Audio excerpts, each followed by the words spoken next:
Dear student, welcome to the second part of motion in straight line. देखो, एक महा revision या जो है एक क्रैश कोर्स टाइप का, जिसमें सारी चीजें सारे पॉइंट्स हम कवर कर रहे हैं। तो ये जो है सेकेंड पार्ट हम आज स्टार्ट कर रहे हैं। तो पहले हम देखते हैं कि भाई हमने फर्स्ट पार्ट में क्या देखा था। देखिए, इंट्रोडक्शन के साथ हमने जो है फर्स्ट पार्ट में जो पढ़ा था वो जो है डिस्टेंस एंड डिस्प्लेसमेंट हमारा पहला टॉपिक था। उसके बाद हमने स्पीड और वेलोसिटी पढ़ी थी, ठीक है। अब देखिए, उससे आगे जो थे तो एक्सेलरेशन, हमने ये वाली क्वांटिटी पढ़ा था। तो एक्सेलरेशन के बेसिस पर काइनेमेटिक्स के इक्वेशंस, काइनेमेटिक्स के इक्वेशन के साथ साथ और जो कुछ इक्वेशंस या फॉर्मूले जो हमको जो है क्वेश्चन सॉल्व करने के लिए काफी जो है हेल्पफुल होते हैं, काफी यूजफुल जो होते हैं, ऐसे जो है हमने रिलेशन भी देखे थे। और कुछ ऐसे सिचुएशन, ओके, जिसके लिए डायरेक्ट फॉर्मूला हमने जो है फाइंड किया था कि हम जो है आसानी से जो है न्यूमेरिकल्स कर सके, ठीक है। तो ये जो है सारी चीजें हमने फर्स्ट पार्ट में या फर्स्ट जो पार्ट तक मोशन स्ट्रेट लाइन का जो क्रैश कोर्स हम बोल रहे हैं वो हमने कंप्लीट कर लिया था। अब देखिए, सेकेंड पार्ट में आज जो है हम काइनेमेटिक्स के जो ग्राफ है वो कवर कर रहे हैं। तो थोड़ा सा जो है देखिए, हम जो एक्सेलरेशन है, क्योंकि एक्सेलरेशन के बेसिस पर ही ये जो आगे के ग्राफ हमको समझना है, एक्सेलरेटेड मोशन वाले भी ग्राफ रहेंगे। तो हम यहाँ पे थोड़ा सा यूनिफॉर्म मोशन और एक्सेलरेटेड मोशन, या जिसको हम जो है नॉन यूनिफॉर्म मोशन भी कह सकते हैं, हम पहले जो है उसको समझेंगे, ठीक है। चलो, सो स्टार्ट करते हैं। देखिए, एक्सेलरेशन हमने पढ़ा था, it is the change of velocity with respect to time होती है। आसानी के लिए हम यहाँ लिख देंगे, so it is nothing but delta we by delta T. हमने एक छोटा सा एग्जाम्पल लिया था कि अगर यहाँ पे ये ए टू बी, ओके, ये डिस्प्लेसमेंट सपोज एक्स है, ओके, ये डिस्प्लेसमेंट एक्स है। यहाँ पे इनिशियली वेलोसिटी u है और t टाइम के बाद वेलोसिटी v हो जा रही है। किसी ऑब्जेक्ट की इनिशियल वेलोसिटी कितनी है, v है, और t टाइम के बाद कितनी हो जा रही है, वो v हो जा रही है, ठीक है। सो यहाँ पे एक्सेलरेशन क्या होगा, तो ये delta v by delta t. तो डेल्टा v कितना होगा, सो a इज इक्वल टू हम लिखेंगे change in velocity v minus you divide by ये डेल्टा टी, ये t time. So this is the formula we will have for acceleration. Okay, acceleration के लिए formula है। अब देखिए, यहाँ पर ये जो फॉर्मूला हमने देख लिया, ये एक्सेलरेशन पॉजिटिव कब होगा, निगेटिव कब होगा। पॉजिटिव एक्सेलरेशन को सिंपली हम एक्सेलरेशन बोलते हैं, निगेटिव एक्सेलरेशन को हम रिटार्डेशन भी बोलते हैं, ओके, और एक नाम है, ओके, डीसेलरेशन बोल सकते हैं, निगेटिव एक्सेलरेशन बोल सकते हैं, या रिटार्डेशन बोल सकते हैं। तो हमको कैसे पता चलेगा, देखो वेलोसिटी चेंज हो रही है, हमें कैसा पता चलेगा कि ये एक्सेलरेशन पॉजिटिव है या निगेटिव है। एक्सेलरेशन का मतलब सिंपल सा ये समझ ले कि वेलोसिटी में चेंज लेकर आना, ओके, वेलोसिटी में चेंज लेकर आना। अगर किसी ऑब्जेक्ट की वेलोसिटी चेंज हो रही है, इसका मतलब वहां पर एक्सेलरेशन है, उस ऑब्जेक्ट का एक्सेलरेशन है, ठीक है। तो अब ये एक्सेलरेशन पॉजिटिव है या निगेटिव है, तो सिंपल याद रखें, यहां मैं लिखता हूं, चलो पहले, कि पॉजिटिव एक्सेलरेशन, पॉजिटिव एक्सेलरेशन। तो सिंपली इस फॉर्मूले को देखें, कब पॉजिटिव रिजल्ट आएगा। तो देखो, ये ऊपर ही डिफरेंस है सिर्फ। तो v माइनस यू अगर पॉजिटिव होगा तो कब पॉजिटिव हो सकता है v माइनस यू, जब v बड़ा हो। अगर फाइनल स्पीड, ओके, ये कब पॉसिबल है, v is greater than, okay, if v is greater than u, okay, is u, then you will get, okay, so then you will get, okay, positive acceleration। ये जो है condition, आप इसको याद रख लो, okay, then acceleration, okay, will be positive, okay, acceleration will be positive। इसी तरह से अगर और एक पॉइंट लिख दो मैं, निगेटिव एक्सेलरेशन कब होगा, तो सिंपली ये जो टर्म है ये निगेटिव देना चाहिए। तो यहां पे लिखते हैं हम, okay, if v is less than u, ये प्रोडक्ट निगेटिव होना कब होगा, निगेटिव जब u बड़ा हो और v छोटा हो। तो ये जो है यहां पे हमको मिल जाएगा, okay, acceleration negative, then acceleration will be negative. आसान समझ ले यहाँ पे कि देखिए, अगर फाइनल स्पीड ज्यादा हो, स्पीड फाइनल ज्यादा हो मतलब स्पीड बढ़ रही हो, यहाँ पे एक्सेलरेशन की बात कर लो। एक्सेलरेशन पॉजिटिव कब होगा? जब वेलोसिटी बढ़ रही है। यहाँ पे इसका मतलब ये जो वेलोसिटी है, ओके, यहाँ मैं मेंशन करता हूँ दूसरे पेन से, ओके, यहाँ पे लिख देंगे ये वाले के लिए। तो यहाँ पे ये जो वेलोसिटी है वो बढ़ रही है, और यहाँ पे ये जो वेलोसिटी है, ओके, कम हो रही है। ये वाले केस में v इज डिक्रीजिंग। अगर वेलोसिटी बढ़ रही है इसका मतलब एक्सेलरेशन पॉजिटिव है, और अगर वेलोसिटी कम हो रही है इसका मतलब एक्सेलरेशन नेगेटिव है। ठीक है, तो यहाँ पे आप ऐसा इसको ठीक से लिख दो कि वेलोसिटी ये इंक्रीज हो रही है, ये क्या हो रही है यहाँ पे? इंक्रीज हो रही है, और यहाँ पे क्या हो रही है? ये डिक्रीज हो रही है, ये डिक्रीज हो रही है। तो ये सिंपल सा कंसेप्ट है कि जो है एक्सेलरेशन पॉजिटिव कब होगा, नेगेटिव कब होगा। अब यहाँ पे थोड़ा सा हम फॉर्मूला के हिसाब से भी देख लें। ओके, चलो यहाँ पे हम थोड़ा सा फॉर्मूले के लिए डिस्कस करते हैं। यूनिफॉर्म जो मोशन है, अच्छा चलो इक्वेशन हम लिख देंगे। हमने पढ़ा S is equal to U T plus half A T square. ठीक है, हमने जो है डिस्प्लेसमेंट काइनेमेटिक्स इक्वेशन 2। तो यहाँ पे हमने क्या देखा है, ओके, कि ये एक्सेलरेटेड मोशन के लिए लिखा। अगर एक्सेलरेशन नहीं है, वेलोसिटी कांस्टेंट है, तो फॉर यूनिफॉर्म मोशन, यहाँ पे मैं 2 पॉइंट लिख रहा हूं, फॉर यूनिफॉर्म मोशन मतलब velocity constant, velocity constant, velocity change नहीं हो रही, इसका मतलब देयर इज नो एक्सेलरेशन। इसका मतलब क्या लेंगे हम? Acceleration zero. यहाँ एक्सेलरेशन जीरो होगा तो s is equal to U into T. तो आप यहाँ पे देख लो, ये s लिखो या हम इसको x लिखते हैं, ओके, ये x लिखते हैं, या फिर हम इसको x नहीं तो s, दोनों में से जो चाहे लिख सकते हैं। चलो चाहे तो हम ऐसे लिख सकते हैं x is equal to U T. तो यहाँ पे यूनिफॉर्म मोशन के लिए क्या हो रहा है? x और t में रिलेशन। यूनिफॉर्म मोशन में वेलोसिटी कांस्टेंट, तो ये कांस्टेंट है, हटा दो, तो ये आपको मिलेगा, okay, x is directly proportional to t। Okay, x is directly proportional to t। तो ग्राफ किस तरह का आएगा? जब डायरेक्टली प्रोपोर्शनलिटी हो तो ग्राफ किस तरह आता है? लीनियर ग्राफ आता है। तो हमको यूनिफॉर्म मोशन में जब हम इसका ग्राफ देखेंगे तो वो लीनियर आएगा। अच्छा, इसी तरह से अब अगर हम ये वाले की बात करते हैं, ये वाले इक्वेशन की, ओके, तो इसमें ये तो कांस्टेंट है। चलो अगर इनिशियली ऑब्जेक्ट रेस्ट में था होगा तो आसानी के लिए हम समझ सकते हैं। थोड़ा मैं यहाँ पे ये जो है ना इतना ये कर लेता हूँ। चलो यहाँ पे थोड़ा सा मैं डिस्कस करता हूँ। चलो यहाँ पे डिस्कस करेंगे इस इक्वेशन से। अब यहाँ पे मैंने एक लिखा है s is equal to U T plus half A T square. Okay, accelerated motion के लिए बता रहा हूँ, ये यूनिफॉर्म मोशन के लिए था। यहाँ पे चलो ये ऐसे कर देंगे हम, ये ओके, ये ऐसे कर दो, यहाँ पे लिख दो आप फॉर एक्सेलरेटेड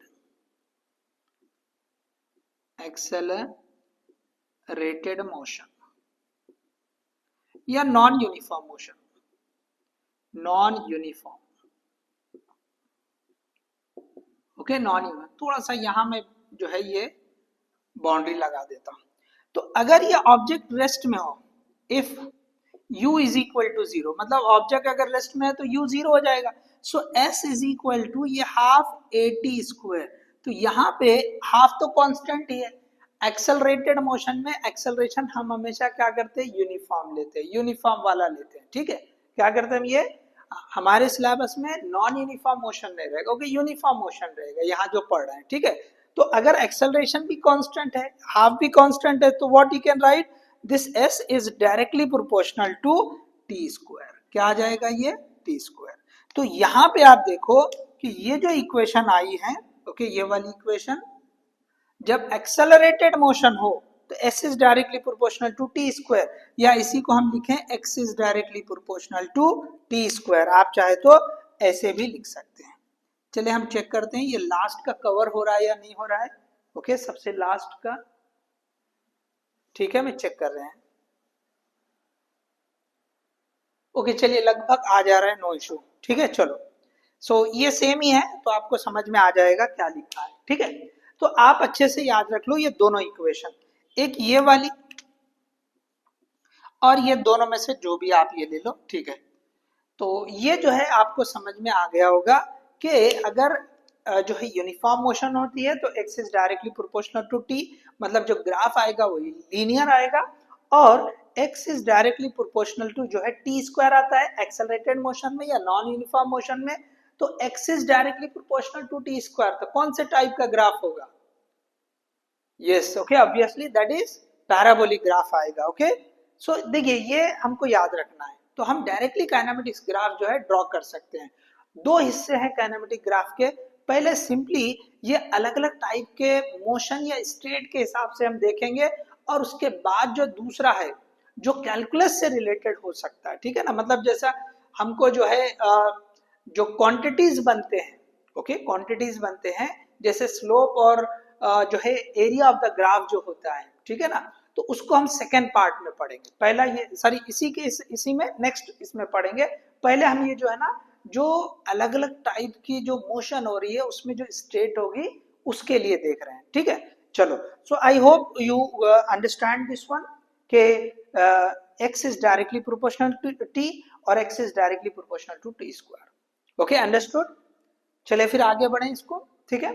चलो, तो ये याद रख लें आप। अब हम आते हैं कि एक्चुअली काइनेमेटिक्स ग्राफ पे, तो हमने यहाँ हेडिंग लगा रखी है काइनेमेटिक्स ग्राफ। तो इसमें तीन ग्राफ है mainly, position time graph, velocity time graph, और finally okay acceleration time graph. तो यहाँ हम पहला ग्राफ स्टार्ट कर रहे हैं, ओके, पोजीशन टाइम ग्राफ। इसको एक्सटी ग्राफ बोला जाता है सिंपल वे में, या आप डिस्प्लेसमेंट टाइम, या ऐसा भी हो सकता है कि जैसे हम स्पीड के हिसाब से बात करें तो डिस्टेंस टाइम भी बोल सकते हैं। यहाँ पे पोजीशन के साथ आप जो है ना जैसे डिस्प्लेसमेंट यूज करें या डिस्टेंस यूज करें चलेगा, ठीक है। मतलब वो आपको समझ जाना पड़ेगा, डिस्प्लेसमेंट है तो वहां वेलोसिटी से रिलेटेड है, डिस्टेंस है तो स्पीड से रिलेटेड है, ये आपको जो है समझ लेना पड़ेगा, ठीक है।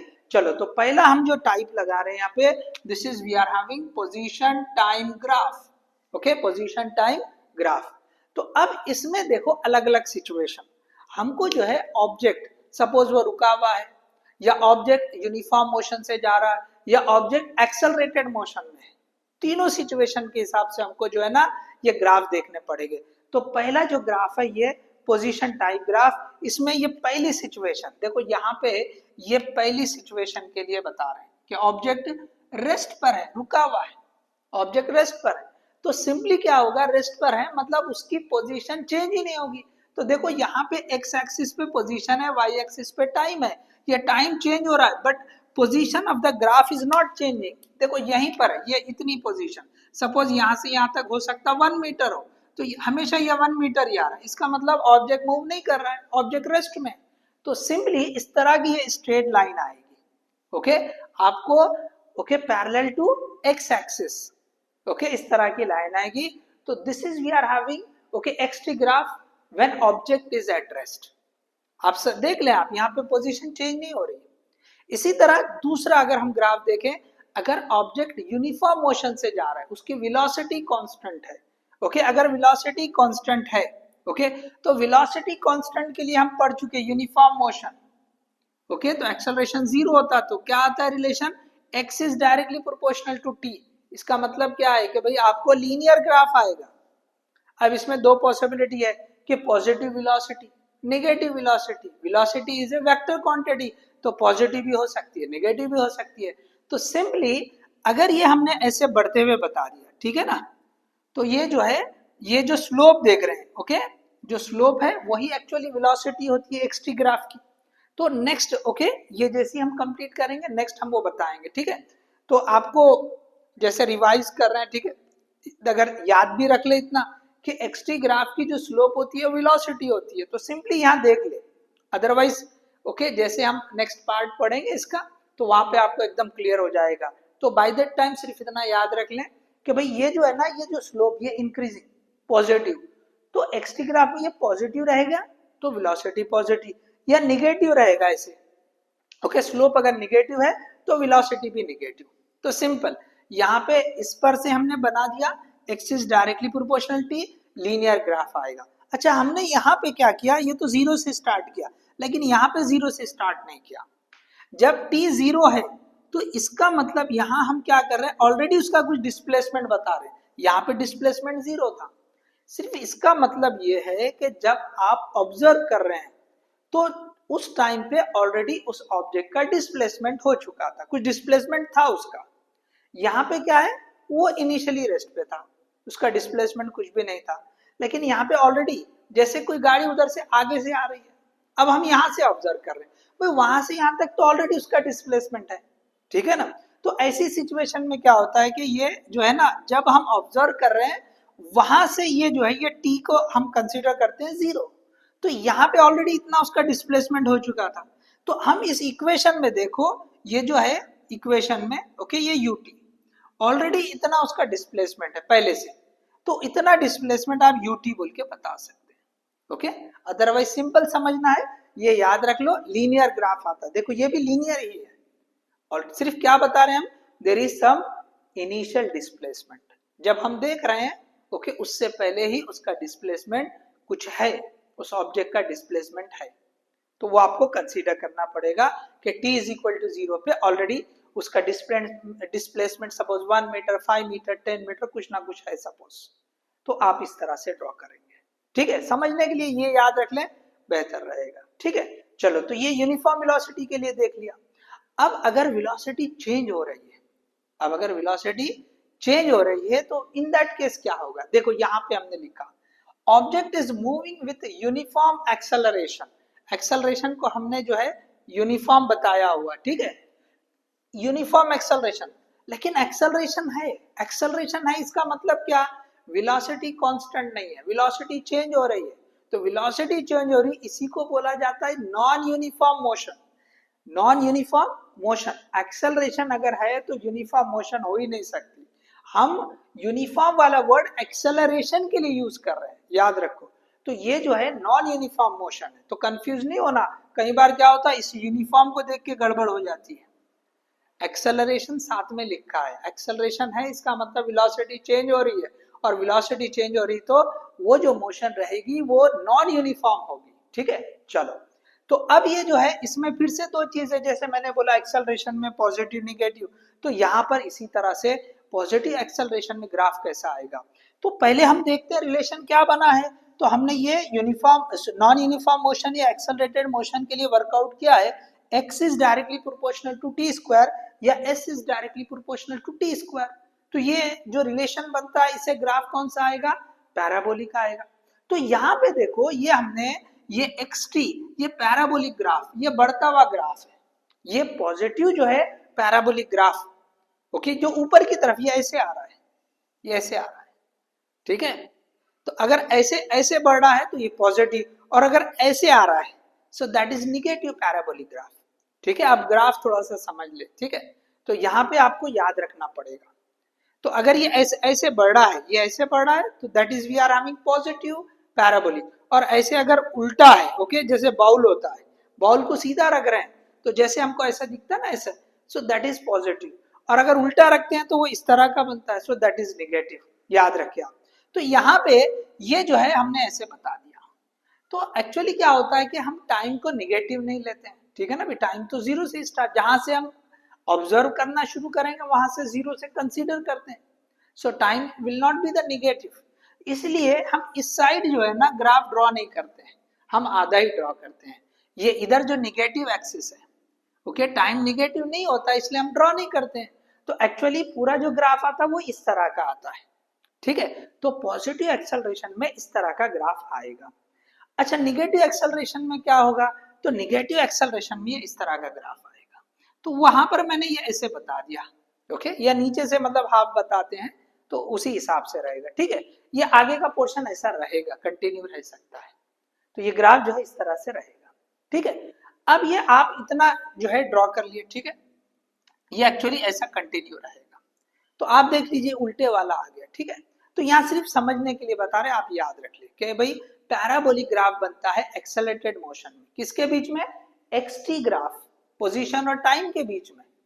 अच्छा, आप याद कैसे रखे भाई, ये पॉजिटिव निगेटिव किस तरह आएगा, पॉजिटिव एक्सेलरेशन के लिए पॉजिटिव पैराबोलिक, निगेटिव एक्सेलरेशन के लिए निगेटिव पैराबोलिक ग्राफ आता है। एक और तरीके से बताया जाता है, ये ऐसे कंप्लीट करके यहाँ पे ऐसे देखो सर्कल में ऐसे बना दिया तो हमको फेस हैप्पी वाला मिलता है, तो पॉजिटिव एक्सेलरेशन में जो ग्राफ बनता है हैप्पी फेस वाला बनता है, और उसी तरह से निगेटिव एक्सेलरेशन की अगर बात करेंगे तो आपको ये वाला जो ग्राफ, ये ऐसे आप देखो तो आपको सैड फेस, जो सैड वाला फेस नजर आता है।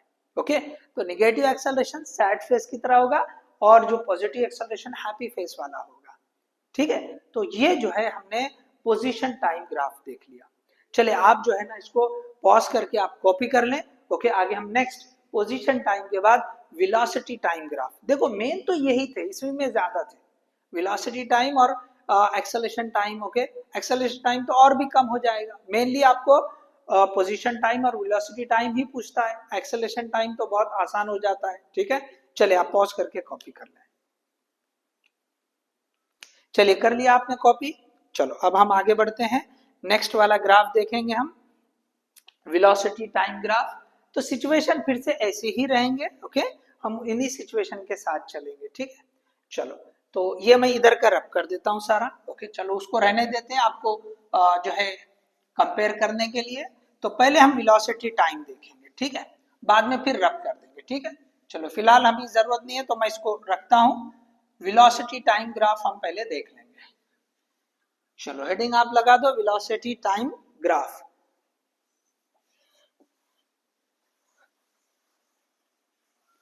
चलिए हम कोशिश करेंगे इसी में निपट जाइए। चलो यहाँ पे मैं लिखता हूँ सबसे पहले, अब ये इसको सेकंड नंबर, तो अच्छा ये एक्सेलरेशन भी हटा देंगे, इसकी भी जरूरत नहीं अब। ठीक है, चलो यहीं से थोड़ा ऊपर से ही लेंगे हम। ठीक है, चलो कहाँ तक आ रहा है ऊपर जगह, हाँ ठीक है, चलो कोई इशू नहीं, हम थोड़ा ऊपर से ले सकते हैं। तो यहाँ पे नेक्स्ट जो लेंगे हम, ओके, चलो यहाँ लगा देता हूँ ये second. So this is we are having velocity time graph. Okay, velocity time graph, या इसी को हम जो है ना वीटी ग्राफ, क्या बोलेंगे इसको, वीटी ग्राफ। चलिए अब इसमें फिर से जो है तीनों सिचुएशन, पहली सिचुएशन ले लेंगे, ऑब्जेक्ट इज एट रेस्ट। तो फिर से वैसे ही रहेगा कि जो वेलोसिटी टाइम है, ठीक है, तो वेलोसिटी टाइम, ठीक है, तो ये तो रुका हुआ ही रहेगा। ठीक है, मतलब वेलोसिटी जीरो ही रहेगी। ठीक है, वेलोसिटी अगर जीरो नहीं होगी तो फिर तो ऑब्जेक्ट अपनी पोजीशन बदलेगा। तो सिंपली यहाँ पे क्या होगा, इसमें इसकी इंपॉर्टेंस ही नहीं है, velocity zero, object is at rest, मतलब टाइम कुछ भी बढ़े लेकिन ये वेलोसिटी कितनी रहेगी, जीरो ही रहेगी। इसी तरह दूसरा अगर हम ग्राफ देखते हैं, ये दूसरा, सो दूसरा graph, object is moving with uniform velocity, uniform velocity मतलब यूनिफॉर्म मोशन है। कैसी है मोशन, ये यूनिफॉर्म मोशन। अब इसमें ग्राफ किस तरह का आएगा, अब देखिए इसमें जो ग्राफ आएगा, सॉरी इसको मैं ब्लू से ही बनाता हूं, वेलोसिटी कांस्टेंट है। देखो यहाँ पे कुछ ज्यादा आपको टाइम नहीं लगेगा, it's very simple, velocity constant बतानी है आपको। ओके, वेलोसिटी कांस्टेंट, तो टाइम बदल रहा है but velocity is not changing, तो आपको ये हॉरिजॉन्टल लाइन आ जाएगी। ठीक है, चलो इसी में तीसरा भी डिस्कस कर लेते हैं। यहाँ पर तीसरा रहेगा, okay, accelerated motion, object is in accelerated motion. Okay, accelerated motion. तो अब यहाँ पे जो है ना ये मोशन, यहाँ पे इस तरह से हम बता देंगे, सो this is v and this is t। अब देखो यहाँ पे आपको जो है ये v is equal to, equation 1 देखो आप, u प्लस ए टी, अगर u को जीरो मान लो, इनिशियली ऑब्जेक्ट रेस्ट में है, तो v is equal to a t कर लेंगे। तो ये जो एक्सेलरेशन कैसा रहेगा, कांस्टेंट रहेगा, यूनिफॉर्म एक्सेलरेशन रहेगा। So v is directly proportional to t। तो वीटी ग्राफ कैसा आना चाहिए, डायरेक्टली प्रोपोर्शनल, इसका मतलब ये आपको स्ट्रेट लाइन आएगी, दैट्स इट, लीनियर ग्राफ आ जाएगा, इस तरह का ग्राफ होगा। सो दैट इज सिंपल, ये जो है वेलोसिटी टाइम ग्राफ। देखो बहुत आसान है, यहाँ पे थोड़े पॉसिबिलिटी ज्यादा थे, यहाँ बहुत कम है। अब इसके बाद नेक्स्ट जो है ना, इसमें और भी कम हो जाएंगे। थर्ड क्या रहेगा, अब ये वेलोसिटी टाइम देखा हमने, तो एक्सेलरेशन टाइम, ये लिस्ट इंपॉर्टेंट है, इसके ऊपर बहुत ज्यादा एम्फेसिस नहीं रहा है। ओके, एक्सेलरेशन टाइम ग्राफ, इसको आप बोले एटी ग्राफ। तो अब इसमें जो है, अब देखिए ऑब्जेक्ट पहले रेस्ट में है, ओके, तो ये ग्राफ की तो इंपॉर्टेंस ही नहीं रहेगी, ठीक है, मतलब रेस्ट में है तो वेलोसिटी जीरो, वेलोसिटी बदल ही नहीं रही, ठीक है ना, एक्सेलरेशन भी जीरो, ओके, तो वेलोसिटी नहीं बदलना चाहिए, जीरो है तो जीरो ही रहनी चाहिए, तो इसका मतलब यहाँ पे एक्सेलरेशन भी जीरो होना चाहिए, तो सिंपली ये ग्राफ। इसी तरह से देखो यही ग्राफ सेम जो है ना, ये दूसरी सिचुएशन, यहाँ पे हमने ये पहला, अच्छा इसको लिखा नहीं है, ये ए लिख दो, object is at rest, okay, object is at rest, चलो ये बी वाला बना दो, object is in uniform motion, okay, is in uniform motion. अब यहां पे आप देख लो ये इस तरह से, this is A and this is T, तो यूनिफॉर्म मोशन मतलब वेलोसिटी कांस्टेंट है, तो वेलोसिटी अगर कांस्टेंट रहेगी, ठीक है, तो एक्सेलरेशन तो जीरो आ जाएगा, तो यहाँ पे क्या होगा, यूनिफॉर्म मोशन में एक्सेलरेशन क्या रहेगा, जीरो रहेगा, ये समझिए आप, ओके, यूनिफॉर्म मोशन का मतलब एक्सेलरेशन जीरो, तो फिर से वही ग्राफ, ये सीधे एक्सेलरेशन आपको जीरो ही बताना पड़ेगा, तो ये ग्राफ आपका रहेगा, दोनों सेम ही ग्राफ आने वाले हैं। अब तीसरा ग्राफ जो है, ये सी वाला मैं बता देता हूं, ओके, सी वाला ग्राफ, ओके, यहीं पे लिख देंगे, object is in accelerated motion, चलो यहाँ शॉर्ट में लिख देते हैं, ठीक है, चलो यहीं पे कवर हो जाता है। अब देखिए यहां पे हमने पढ़ा था, अब ये एटी ग्राफ पढ़े, ओके, एटी ग्राफ पढ़ रहे हैं, ओके, एटी ग्राफ जो है पढ़ रहे हैं, ओके, एटी ग्राफ हम जो है पढ़ रहे हैं।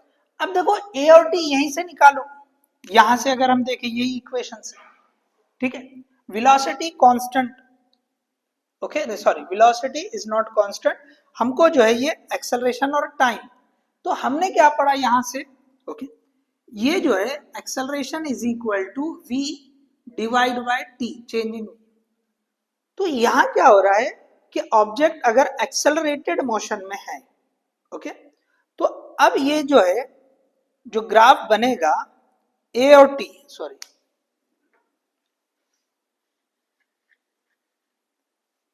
ओके, यहां पे जो ग्राफ बनेगा v और ये t, ओके, तो यहां पे एक्सेलरेटेड मोशन, ठीक है, सो एक्सेलरेटेड मोशन यहां पर इसका जो ग्राफ आएगा ये a और t, सो a और t, ओके, a और t, तो देखो ये जो a आता है, इससे यहां से लिख रहा हूं मैं, this a is equal to v by t, okay, v by t या delta v by delta t, तो ये एक्चुअली स्लोप हो रही है, ये क्या हो रही है, स्लोप ही हो रही है, क्या हो रही है, स्लोप हो रही है, तो यहाँ जो ग्राफ आएगा, okay, that will B, okay, slope, sorry, एक लीनियर ग्राफ, इस तरह से क्या आएगा, ये लीनियर ग्राफ आ जाएगा, ओके, सो यहाँ पे आप सिंपली याद रख लो कि जो एक्सेलरेटेड मोशन है उसके लिए किस तरह का ग्राफ आएगा, okay, that will be the linear graph, okay, जैसे हम ये लिखते हैं a is equal to delta we by delta t, तो यहाँ पे ये जो एक्सेलरेशन है it is the slope of VT graph, ठीक है, स्लोप ऑफ वीटी ग्राफ, तो यहां हम ये जो है, सॉरी,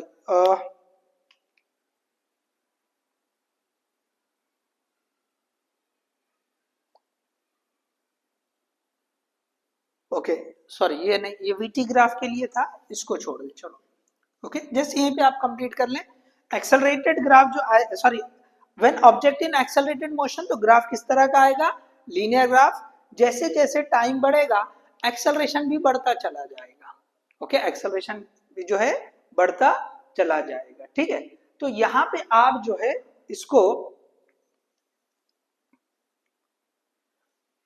ओके जस्ट आप ये इतना कॉपी कर लो आप, ओके जस्ट पॉज करके कॉपी कर लो आप।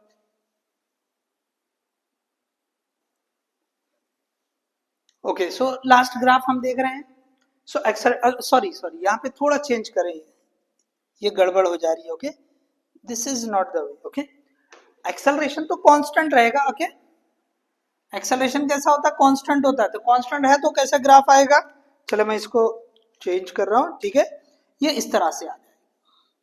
सो this is for positive acceleration. अच्छा ऐसा भी हो सकता है निगेटिव एक्सेलरेशन, तो आप उसको नीचे की तरफ भी बता सकते हैं। ओके नीचे की तरफ आप ये जो है ना इसी का ग्राफ जो है यहाँ पे ऐसे भी बता सकते हैं। ये हमने सपोज ये निगेटिव के लिए बता दिया। सो एक्सेलरेशन इज कांस्टेंट, तो ये निगेटिव, ये ए और ये टी, तो ये निगेटिव एक्सेलरेशन। ओके ये जो है निगेटिव रहेगा, यहां लिख दे आप इसको। Okay negative. सो फाइनली थोड़ा सा यहाँ करेक्शन कर लें। ओके हमने जो है यहाँ लाइन ड्रॉ कर दिया था, ठीक है। So object is in accelerated motion, तो एक्सेलरेशन तो यूनिफॉर्म वाला ही है हमारे सिलेबस के हिसाब से। यहाँ जो हमको पढ़ना है कि एक्सेलरेशन कांस्टेंट, तो एक्सेलरेशन कांस्टेंट है मतलब टाइम के साथ नहीं बदल रहा है, तो हमको ग्राफ कैसा आना चाहिए, हॉरिजॉन्टल लाइन आना चाहिए, ठीक है। जैसे हमने यहाँ पढ़ लिया, यहाँ पढ़ लिया, ठीक है ना। उसी तरह से अगर एक्सेलरेशन कांस्टेंट है तो हमको जो है ये कांस्टेंट आएगा। पॉजिटिव के लिए ये जो है ये जीरो, यहाँ पे ये जीरो वैल्यू है, ठीक है, यहाँ पे ये जीरो वैल्यू है। तो निगेटिव आप नीचे की तरफ स्ट्रेट लाइन बना दे, ओके हॉरिजॉन्टल लाइन, और पॉजिटिव के लिए ऊपर की तरफ बना दे। तो ये जो है हमने काइनेमेटिक्स ग्राफ जो है, चाहे वो पोजीशन टाइम हो, चाहे वो वेलोसिटी टाइम हो, या आखिर में हमने ये एक्सेलरेशन टाइम, तो इसमें कुछ ज्यादा स्टफ नहीं है। Okay I hope you understood this one. ये तो बहुत सिंपल था, ठीक है ना। ये हमने जस्ट जो है थोड़ा सा हम यहाँ पे इधर चले गए थे, ठीक है, वीटी ग्राफ जैसा हो गया था यहाँ, ठीक है। सो करेक्ट कर लिया आपने। कांस्टेंट है तो कांस्टेंट है तो कैसा आना चाहिए, हॉरिजॉन्टल लाइन आना चाहिए, ठीक है ना भाई, ये ऐसे आना चाहिए। ओके यहाँ पे ऐसे जो है स्लोप वाली लाइन नहीं आएगी, याद रखो कैसे आएगी है, आपको हॉरिजॉन्टल लाइन आएगी, ठीक है। So I hope you understood this one. तो मेनली जैसे मैंने बोला कि पोजीशन टाइम और ये जो है बहुत ज्यादा इस पर एम्फेसिस है, इस पे एम्फेसिस कम है, ठीक है, क्योंकि इसमें कुछ है ही नहीं, सब आसान से ही ग्राफ है, ठीक है ना। कभी लेकिन हम जो है फ्लो में थोड़ा सा गलत कर सकते हैं। जैसे अभी हमने जो है यहाँ पे हमने जो है इंक्लाइन लाइन ड्रॉ कर दिया था, ठीक है, तो लेकिन ये कांस्टेंट है तो कैसी लाइन आनी चाहिए, हॉरिजॉन्टल आनी चाहिए, ठीक है। चलो आपने पूरा अगर कॉपी कर लिया है ये, तो हम जो है आगे बढ़ेंगे। तो अब देखिए कुछ ग्राफ ऐसे भी होते हैं, ओके, जैसे पूछता है कि भाई ये जो ग्राफ जो है सही है या नहीं है, ऐसे पूछता है। तो आप अगर कॉपी कर लिए तो मैं जो है रब करता हूं, आगे बढ़ेंगे, ठीक है। चलो रब कर देते हैं हम, चलिए तो आगे बढ़ते हैं हम। चलिए पूरा मैं अभी रब कर देता हूं। अब यहाँ पे मैं वो बता रहा हूं कि आपसे पूछता है कि भाई कौन से ग्राफ जो है ना वो पॉसिबल नहीं है या गलत हो सकते हैं। आपको दो तीन तीन चार ग्राफ एग्जाम्पल दे देगा ऑप्शन, उसमें से बोलेगा कि भाई कौन सा ग्राफ जो है सही है, या कोई एक ग्राफ जो है ना गलत दे देगा और बोलेगा कि कौन सा ग्राफ गलत है, या कोई एक ही ग्राफ सही दे देगा और पूछेगा कि कौन सा ग्राफ सही है, ठीक है। चलो तो अब यहाँ पे हम जो है ना वो वाला पार्ट भी हम देख लेते हैं। चलिए तो इसमें देखिए जो गलती हो सकती है, ओके, जो गलती हो सकती है वो वाला मैं ग्राफ आपको बताता हूं। ओके अब देखिए सबसे पहले यहां पर छोटी हेडिंग यहाँ पे एक काम करे लगा दो, the graph which are not possible, ऐसे लगा दो, यहां ऐसे the graphs which are not possible, which are not possible, ठीक है। कौन से ग्राफ जो पॉसिबल नहीं हो सकते। अब देखिए सबसे पहले मैं आपको डिस्टेंस टाइम ग्राफ बता रहा हूं पहले, या पोजीशन टाइम में डिस्टेंस, ओके, डिस्प्लेसमेंट और डिस्टेंस में अब आपको फर्क लेके करना पड़ेगा। तो मैं यहाँ पे पहला जो ग्राफ ड्रॉ कर रहा हूं वो है डिस्टेंस टाइम ग्राफ, ओके। चलिए पहला, अब यहाँ पे डिस्टेंस स्पेसिफिकली मेंशन है, डिस्टेंस। ओके, यहाँ पे हम क्या बोल रहे हैं, डिस्टेंस बोल रहे हैं। चलो, तो यहाँ पे मैं दो ग्राफ आपको बता रहा हूँ। ओके, आप देखो, मुझे बताओ इसमें क्या गलती है, या दोनों गलत है या दोनों सही है या दोनों में से कोई एक सही है। तो ये मैंने लिख दिया, दिस इज एस, इसको लिखे कि भैया डिस्टेंस है, this is not displacement, this is we are having distance S T, ये हमने लिख दिया, this is S T graph, मतलब डिस्टेंस टाइम ग्राफ है। अब इसमें देखिए मैं क्या बता रहा हूं आपको, देखिए एक ऑब्जेक्ट का ये जो है ग्राफ दिया हुआ है, ठीक है, ऐसे दिया है, ठीक है। दूसरा,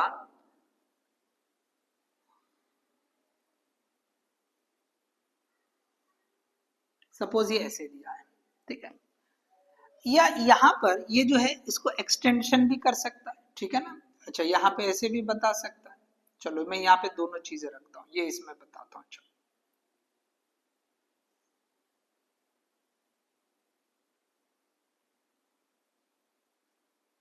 चलिए थोड़ा सा ये ऐसे बना दिया सपोज।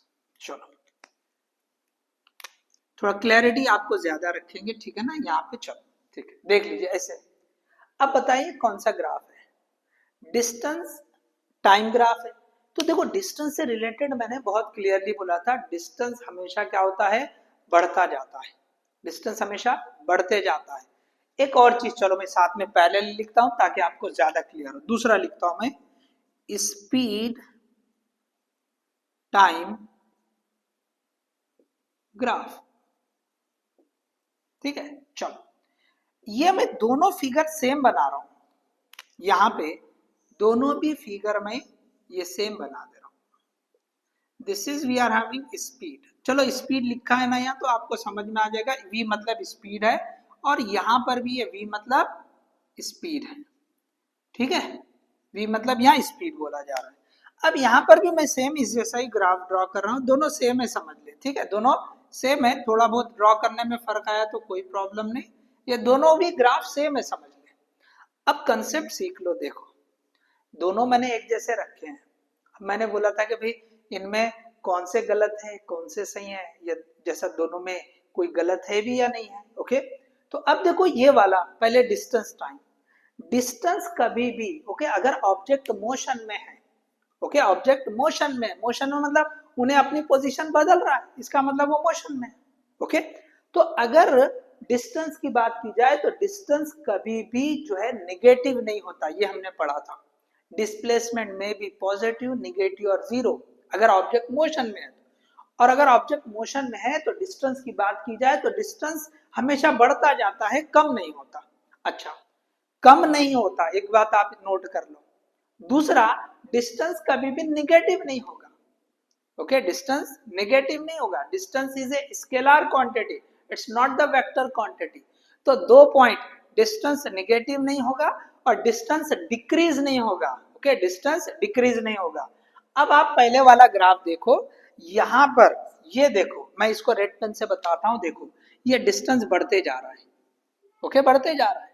उसके बाद हो सकता है यहाँ कांस्टेंट जैसे दिखे, ठीक है ना, ये जो, सॉरी इसको जो है बताता हूँ, ये कांस्टेंट है, कांस्टेंट है, इसका मतलब कोई प्रॉब्लम, ठीक है, मतलब यहाँ पे जो है हो सकता है वहां पे ऑब्जेक्ट रुक गया होगा, ठीक है ना, थोड़े से यहाँ तक के टाइम के लिए रुक गया होगा, तो डिस्टेंस उसका उतना ही हुआ। हो सकता है जैसे कभी कुछ ब्रेक ले लिया हो, जैसे हम कहीं पे सफर पे जा रहे हैं, जैसे अगर कोई पैदल चल रहा है तो कोई मिल गया तो 2 मिनट बात कर लेते हैं, ठीक है ना, वैसा ही समझ ले। अब इसके बाद देखो, ये नीचे हम डिस्टेंस को कम होते हुए बता रहे हैं, ये वाला जो पॉइंट है, ये देखो, तो this is not possible at all, distance can not be decrease. अगर ऑब्जेक्ट मोशन में है तो डिस्टेंस कभी भी कम नहीं होता, इस वजह से ये जो पूरा ग्राफ है वो रॉन्ग हो गया है, दिस इज रॉन्ग ग्राफ, ठीक है। चलो मैं यहाँ थोड़ा सा आपको यहाँ पे बहुत मिक्स जैसे हो जाएगा, so due to this reason, okay, ये ग्राफ गलत हो जा रहा है। क्यों? तो ये distance is decreasing, that is wrong, distance decrease नहीं हो सकता। अब इसी तरह से जैसे ये वाला है, तो इसको छोड़ दो, ये सीख गए हम, यहाँ पे ये बड़ा डिस्टेंस और इसके बाद ये कम हो गया, तो इसकी वजह से रॉन्ग हो गया था, लेकिन मैंने एक पॉइंट और जोड़ा इसमें, यहाँ पे आगे ये डिस्टेंस निगेटिव, तो ये एक पॉइंट और ये दूसरा पॉइंट, इन दोनों पॉइंट की वजह से ये गलत हो जा रहा है। ओके, ये ग्राफ भी क्या हो जा रहा है, ये गलत हो जा रहा है। क्यों? तो यहाँ पे दोनों प्रॉब्लम है, डिस्टेंस, ओके, ये जो डिस्टेंस है इट इज डिक्रीजिंग, और दूसरा निगेटिव, ये दोनों भी पॉइंट इसके अंदर आ रहे हैं। ओके, तो इस वजह से हम क्या बता रहे हैं, this is wrong. Okay, due to these two reason. Okay, इसको गलत ना समझे, क्या लिखा हमने, ऐसे लिखेंगे डिस्टेंस डिक्रीज होता है, डिस्टेंस निगेटिव होता, नहीं है, डिस्टेंस डिक्रीज हो रहा है इस ग्राफ में और डिस्टेंस निगेटिव है इस ग्राफ में, इस वजह से ये ग्राफ रॉन्ग हो रहा है। इसी तरह से यहाँ पे क्या हो रहा है, डिस्टेंस डिक्रीजिंग, यहाँ पे डिस्टेंस क्या हो रहा है, डिक्रीज हो रहा है, डिक्रीज हो रहा है, तो इसकी वजह से ये जो है ना ग्राफ रॉन्ग हो गया। समझ में आ गया सभी को? ठीक है, तो दोनों ग्राफ भी रॉन्ग है, दोनों ग्राफ भी रॉन्ग है। इसी तरह से अब यहाँ पे देखो ये स्पीड टाइम ग्राफ, अब स्पीड जो है ना, देखिए यहाँ पर फर्क समझे, ये स्पीड जो है बढ़ती जा रही, फिर यहाँ पे स्पीड कांस्टेंट हो गई, हो सकता है आप गाड़ी स्टार्ट करें स्पीड बढ़ा रहे, फिर कांस्टेंट स्पीड से गए, अब यहाँ पे देखो स्पीड कम हो रही है। ओके, और ये वाले ग्राफ में भी ये बढ़ी, ये कम हुई, बाद में ये निगेटिव हो गई, फिर कांस्टेंट हो गई, फिर बढ़ गई। अब ये फर्क आप यहाँ देखो, ये जो डिस्टेंस में था, हमने पढ़ा था जैसा डिस्टेंस के साथ होता है उसी तरह की कंपैरिजन। ओके, जैसा डिस्टेंस और डिस्प्लेसमेंट की कंपैरिजन है उसी तरह से स्पीड और वेलोसिटी की भी कंपैरिजन है, लेकिन एक डिफरेंस है, देखो यहाँ पे डिस्टेंस कभी डिक्रीज नहीं होता, लेकिन स्पीड डिक्रीज हो सकती है, मैंने पॉइंट लिखाया था। ओके, स्पीड में डिक्रीज, ओके, स्पीड में डिक्रीज, स्पीड में decrease, but distance, okay, can not be decreased. ये आप अच्छे से याद रख लो। तो यहाँ पे स्पीड बढ़ रही कम हो रही, इसका प्रॉब्लम नहीं, इसका मतलब ये ग्राफ तो सही है, ये वाला ग्राफ सही है, लेकिन okay speed can not be negative, speed can not be negative. Okay, speed can not be negative, तो यहाँ पे ये जो हिस्सा है ये हिस्से में स्पीड निगेटिव हो रही है, so due to this graph is wrong. तो डिस्टेंस के केस में ये दोनों भी ग्राफ रॉन्ग हो गए, लेकिन स्पीड के केस में ये करेक्ट है, ये रॉन्ग हो गया। समझ में आ रहा है? तो आप ये फर्क को समझ लें, डिस्टेंस डिक्रीज भी नहीं होता, डिस्टेंस निगेटिव भी नहीं होता, स्पीड डिक्रीज हो सकती है लेकिन निगेटिव नहीं हो सकती। ठीक है, चलो आप पॉज करके कॉपी कर लो, और हम एक दो जो है इसके एग्जाम्पल हम जो नॉट पॉसिबल ग्राफ है उसके हम देखते हैं। ओके, चलिए ओके चलिए थोड़ा सा हम ये इधर वाला रब कर देंगे हम। ठीक है, चलो ये रब कर देते हैं। चलिए लास्ट पॉइंट, ओके, एक दो ग्राफ और बताते हैं। अब देखो ये जनरल ग्राफ है, ये तो हमने जो है टॉपिक के हिसाब से जैसे मैंने बताया, अब जनरल ग्राफ इसी में ये पॉइंट, ये टॉपिक आगे चल रहा है ये वाला। ठीक है, अब तीसरा, ओके, तीसरा मैं हेडिंग लगाता हूं जनरल ग्राफ, जनरल ग्राफ्स। तो ये दो तो समझ में आ गए दोनों वाले। ठीक है, अब तीसरे वाला देखो, यहां पे हम जो है ना ये टाइम के हिसाब से, ओके, अब वो वेलोसिटी टाइम दे या जिसके हिसाब से भी देखे, ओके, स्पीड या टाइम दे, ठीक, यहां इस तरह से ये x भी दे सकता है, ओके, और ये t भी दे सकता है। ठीक है, x या v दोनों में से कुछ भी दे सकता है, x भी दे सकता है, v भी दे सकता है। ये एक ग्राफ समझ लें। ठीक है, इसके बाद एक और ग्राफ में बताता हूं। ओके, चलिए इसी तरह से यहां पर भी आप सेम वैसा ही ले सकते हैं। ओके, कि भाई ये x या v ले सकते हैं, x, v, अब देखिए ये जो है ये टी, अब मैं शेप किस तरह का ड्रॉ कर रहा हूं आप ये देखो। ओके, एक शेप जो है ना ये ऐसे आप देखो, ये ऐसा शेप है सपोज, और दूसरा जो है ना ये ऐसा शेप मैंने ड्रॉ कर दिया, ये ऐसा शेप, ठीक है, लाइक इलिप्स या सर्कल जो भी बना दे आप, ऐसे राउंड जैसे एक लूप की तरह बना दिया, कोई भी शेप रहने दो, लूप की तरह है, समझ, क्लोज पाथ की तरह यहां पर है। अब देखो यहां पर पहला तो जो सबसे बड़ी गलती है, दोनों भी रॉन्ग है, पहले ही बता देंगे, चलो दोनों रॉन्ग है। अब कैसे रॉन्ग है वो देख लो। देखो ये जो ग्राफ है ये ऐसे स्टार्ट हो रहा है, ठीक है, ये जो पोजीशन ऐसी चेंज हो रही है, अब यहां पे जाने के बाद ये जो टाइम है, इसके बाद क्या हो रहा है, ये टाइम को निगेटिव बता रहा है, टाइम कम होते हुए बता रहा है। टाइम कभी कम नहीं होगा, टाइम स्टार्ट हुआ तो बढ़ता ही चला जाएगा। तो ग्राफ में ऐसे जाने के बाद ये वापस आ रहे हैं, ओके, हम रिटर्न नहीं आ सकते, okay, time can not be decreasing, time decrease होते हुए बता रहा है, टाइम डिक्रीजिंग, इसकी वजह से ग्राफ रॉन्ग हो रहा है। यहां पर भी वही हो रहा है कि टाइम डिक्रीज होते हुए बता रहा है, टाइम डिक्रीजिंग, रीजन देख लो। चलो तो यहां पर भी कैसे हो रहा है, अब सपोज जहां से भी आप ग्राफ ये शुरू करिए ऐसे गया, यहां जाने के बाद ये वापस ऐसे आ रहा है, वापस ऐसे आ रहा है, मतलब टाइम ऐसे कम होते आ रहा है। तो आप बताओ कि 10 बजे, सपोज हम 10 बजे क्लास स्टार्ट कर रहे हैं, 11 बजे फिर वापस और 10 बजे पे आ रहे हैं, ऐसा पॉसिबल है क्या? पॉसिबल ही नहीं, समझे ना, टाइम कभी वापस आएगा क्या? नहीं आएगा। तो आप यहाँ गौर से देखो आप कि भाई यहाँ पे टाइम को ही कम होते हुए बता दिया, तो इस वजह से ये जो ग्राफ है दोनों भी गलत है, both the graphs are wrong, ठीक है। तो ये जो है हमने आज का जो सेशन है, ओके, इसमें जैसे मैंने बोला था कि भाई हम जो है ये जो ग्राफ है काइनेमेटिक्स ग्राफ, ये हम कवर करेंगे, ओके। सो देखिए सेशन को हम यहीं पे कंक्लूड करते हैं, इसमें एक और पार्ट अभी बच गया है, ठीक है, उसको हम जो है ना, ठीक है, जो स्लोप और जो है एरिया से रिलेटेड है, ठीक है। सो अभी वो बचा हुआ पार्ट है, ठीक है। सो चलिए देखिए अभी तक हमने जो पढ़ा वो आप जो है समझ लें। हमने स्टार्ट किया था काइनेमेटिक्स ग्राफ में, हमने पहले एक्सेलरेशन को समझा था, एक्सेलरेशन पॉजिटिव निगेटिव कब होता है, क्योंकि उसकी बेसिस पर हमको जो है ना रिलेशन लेना था डिस्प्लेसमेंट और टाइम के बीच में। तो यूनिफॉर्म मोशन है तो क्या रिलेशन होता है, एक्सेलरेटेड मोशन है तो क्या रिलेशन होता है। फिर उसके बाद हमने ग्राफ्स में position time graph, velocity time graph और एक्सेलरेशन टाइम ग्राफ पढ़ा।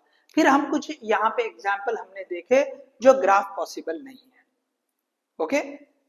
So hope you understood this one, ठीक है, थैंक यू।